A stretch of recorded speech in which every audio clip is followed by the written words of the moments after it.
When one stops working, he'll just use the other. His underpants fit like a glove. You more jump than you'll find on eBay, more knobs than a modern DJ, more tackle than you'll find in an efficient club. When your underpants fit like a glove. Some people say that he's got a gift, but all day long he's like he's trying to fit. A family of 5 in a Suzuki Swift when your underpants fit like a glove.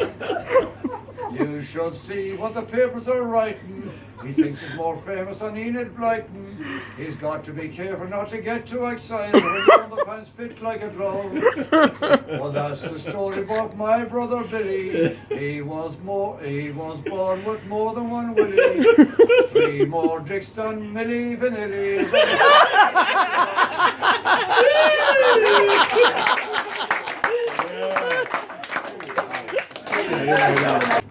Now the income out of 3 cows was really very shook, but the way he made his money wasn't a fine big belly puck.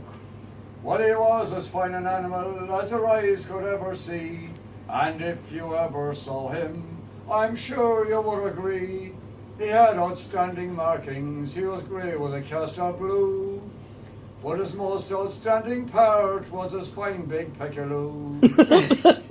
He was really very popular, the sugar of the goats, but not as hard to feed him, for you need not give him oats.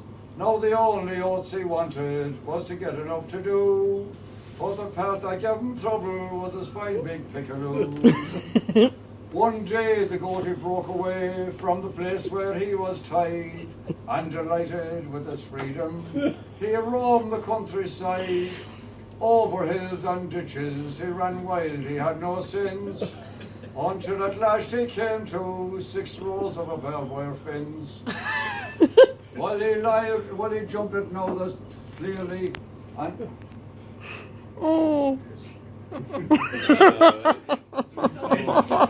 That's his dickaroo.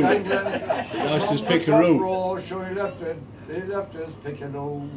Now Mickey led the poor puck home, his head held in defeat, to see his fine prized animal with nothing underneath. His face turned green with envy, then it turned a shade of blue, to see his lifelong pride and joy without his pickaroo.